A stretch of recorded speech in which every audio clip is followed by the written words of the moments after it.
Hello అందరికీ welcome back to Kritika's kitchen. అందరు ఎలా ఉన్నారు? బాగుండాలని అయితే కోరుకుంటున్నాను. ఇది వచ్చేసి అయితే మార్నింగ్ బ్లాగ్ అండి. మార్నింగ్ లేవగానే అయితే కిచెన్లోకి అయితే వచ్చేస్తాను.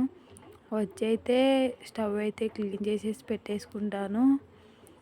నెక్స్ట్ అయితే నైట్ సోప్ చేసి పెట్టుకున్న సబ్జా సీడ్స్ అయితే తీసుకుంటామండి. హెల్త్కి చాలా మంచిది కదా. అలాగే అలాగే అందులో కొంచెం లెమన్ వాటర్ అయితే యాడ్ చేస్తాను. గోరువెచ్చని వాటర్తో కలిపేసి తాగేస్తామండి. హెల్త్కు చాలా మంచిది. వెయిట్ లాస్ అవుతాం. అలాగని వేడి కూడా చేయదు. నెక్స్ట్ అయితే పాలైతే వేడి పెట్టేసుకుంటున్నాను. పాలు వేడయ్యేలోపు కిచెన్లో కొన్ని అయితే గిన్నెలు అయితే ఉన్నావండి, అవైతే సర్దుకోవాలి. అత్తమ్మ లేచి అయితే టీ అయితే పెట్టేసిందండి. ఈలోపు వెజిటేబుల్స్ అతను వచ్చాడు. వెజిటేబుల్స్ అయితే తీసుకున్నాము. చాలా ఫ్రెష్గా ఉన్నాయి కదా. అలాగే బెండకాయలు అయితే ఆల్రెడీ మార్నింగే కడిగి ఆరబెట్టేసానండి, బెండకాయ ఫ్రై చేద్దామనేసి. అలాగే టమాటా చారు కూడా పెడదాం అనుకుంటున్నాను. దానికి కావాల్సిన వెజిటేబుల్స్ అయితే కట్ చేసి పెడుతున్నాను.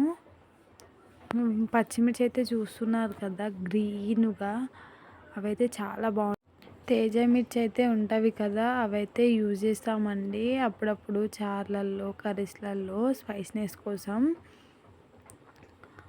అలాగే కొద్దిగంత అయితే చింతపండు, అలాగే ఒక గ్లాస్ వాటర్ వేసేసి ఉడకబెట్టేసుకుంటానండి.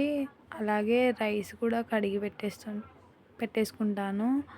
రైస్ అయితే చూస్తున్నారు కదా అండి, కనీసం 2-3 టైమ్స్ అయినా వాష్ చేయాలి.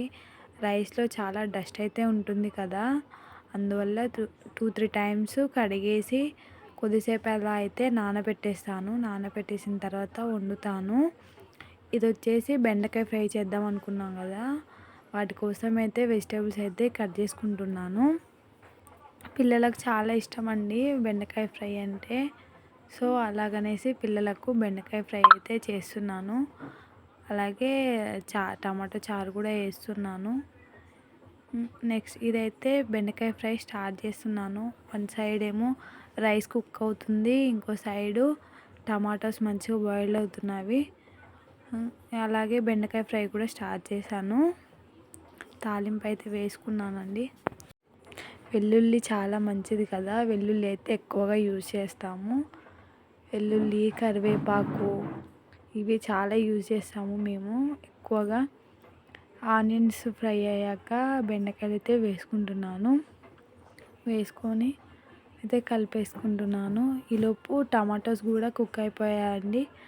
అవైతే పిసికేసి మనం జలిగిన్ని ఉంటుంది కదా, దాంట్లో అయితే తొందరగా వడకట్టేయచ్చు చేతితో చేసే బదులు. అలాగే అందులో కొంచెం కారం, ఉప్పు వేసి అయితే కలిపేసి పక్కకు పెట్టేశాను. ఈలోపు బెండకాయలు కొంచెం కుక్ అయ్యాయండి, అందులో టమాటాస్ అయితే వేసేసాను. నెక్స్ట్ వచ్చేసి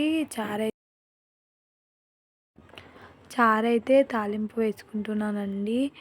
కొంచెం తాలింపు దోరగా అయిందాక వేయించుకొని తర్వాత చారైతే పోసేసాను. అందులో కొద్దిగంత కొత్తిమీర అయితే వేసాను. టేస్ట్ అయితే చాలా బాగుంటుంది. ఇది వచ్చేసి ఈవినింగ్ అండి. ఈవినింగ్ పిల్లల కోసం మా వదిన పానీపూరి చేసింది. అచ్చం స్ట్రీట్ స్టైల్లో లాగానే వచ్చిందండి, చాలా బాగుంది. ఇక్కడ మా పాప కూడా చూడండి తింటుంది. తనకు అదంటే ఏంటో కూడా తెలియదు, అయినా కూడా భలే తింటుంది. అలాగే కొన్ని పల్లీలు అయితే ఉడకబెడుతున్నాను. పచ్చివి ఉంటాయి కదా, చూడండి ఎంత డస్ట్ అయితే ఉందో కడుగుతుంటే. పల్లీలు ఉడకబెట్టేసుకుంటాను. ఈవినింగ్ స్నాక్స్ లాగా తింటామండి.